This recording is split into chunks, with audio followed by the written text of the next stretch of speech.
지난 24시간 동안 비트코인은 2% 상승하여 연속적인 두 날에 걸쳐 61,500달러의 저항선을 뚫지 못한 후 일부 회복했습니다.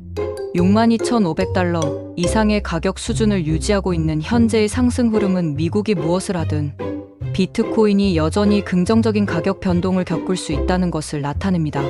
현금으로 거래되는 비트코인 ETF 자금 유입은 지난 4일 동안 순유출로 1억 달러가 빠졌습니다.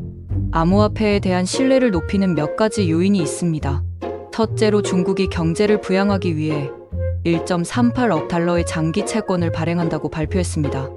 이는 3월 이후 예상대로이지만 이는 각국 정부가 경제 후퇴의 위험을 인식한다는 것을 재확인합니다. 이것은 중국의 4월 신용 총액이 7년 만에 처음으로 감소한 것을 반영한 것입니다. 시장은 현재 중국 중앙은행이 유동성을 더욱 증가시키기로 예상되며 이는 이자율 인하를 포함할 수 있습니다. 이러한 조치는 최근 미국이 취한 대규모 조치에 대한 문제를 더욱 악화시킬 것입니다. 미국 연방준비제도는 최근 확장적인 조치를 취하여 3월에는 미국 통화 공급량이 2년 만에 처음으로 증가했습니다.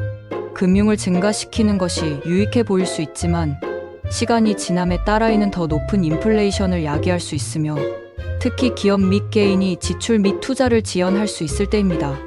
고정수익 투자자들이 자신들의 수익이 거의 인플레이션 상승에 따라 따라오지 못할 것임을 깨달을 때 비트코인과 같은 희소 자산이 더욱 매력적으로 보일 수 있습니다. 마지막으로 투자자들은 정부가 경제 위기를 방지하기 위해 계속해서 유동성을 제공해야 한다는 지속적인 추세에 대비하고 있을 것으로 예상됩니다.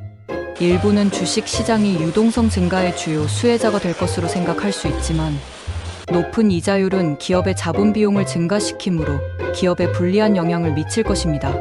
지난 16년간 발행된 모든 채무는 재금융될 때 현저하게 더 높은 이자율을 마주하게 될 것입니다. 지난주 미국 연방준비 은행 관계자들은 금리가 장기간 높은 수준을 유지할 수 있을 것이라는 시사가 있었습니다. 미네애폴리스 연방준비은행 은장은 우리가 여기에 앉아있는 시간이 우리가 예상한 것보다